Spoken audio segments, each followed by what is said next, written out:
Je suis évidemment convaincu que ça ne suffit pas que de lire des textes. Et donc lire des textes est une étape, mais ce n'est même pas l'étape principale, puisque l'étape principale des exercices spirituels, c'est comment mieux vivre. Comment dessiner son esthétique de l'existence permettant une meilleure vie, ou en tout cas vivre le moins mal possible. Et donc les textes, en tant que tels, ne l'apportent pas. Ils nous donnent des espaces. Cet espace-là est à confronter. Ça peut être avec soi-même. Cléante parlait de se parler à lui-même, mais ça peut être de cette manière-là, mais ça peut être évidemment à autrui ou dans la communauté.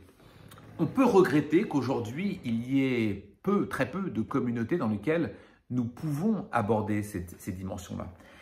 Ces dimensions-là sont complexes parce que l'endroit de discussion des textes n'existe plus. Il existe évidemment à l'université, mais on en a parlé tout à l'heure, ce n'est pas l'objet, puisque l'objet dans cette nouvelle question, c'est bien de se dire comment tout ça se rend d'une certaine manière plus pratique.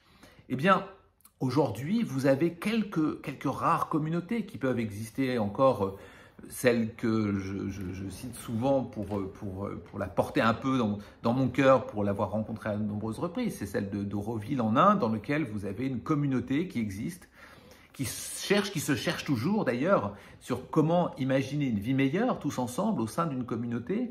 Et c'est à ces endroits-là où l'on peut lire des textes, où j'ai pratiqué la lecture de textes sur place, dans lequel il y a une communauté, dans lequel on va lire ensemble, on va réfléchir ensemble, on va méditer ensemble, on va se trouver dans une situation où la méditation collective, où on va se retrouver dans une situation de discussion, de réflexion, de partage, de la nourriture, c'est une seule et même cantine. Bref, toutes ces dimensions-là vont exister et vont permettre ça. Donc oui, ça existe.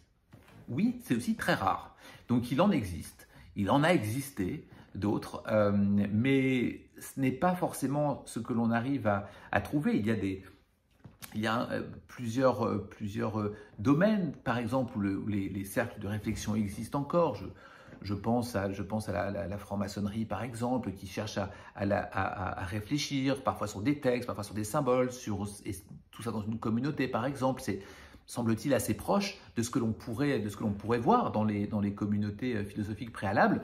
Mais ça veut dire que ça n'existe pas, que ça existe rarement. Mais la bonne nouvelle, c'est donc que ça peut exister et que ça peut se développer et qu'il est possible de trouver des chemins de communauté permettant cela.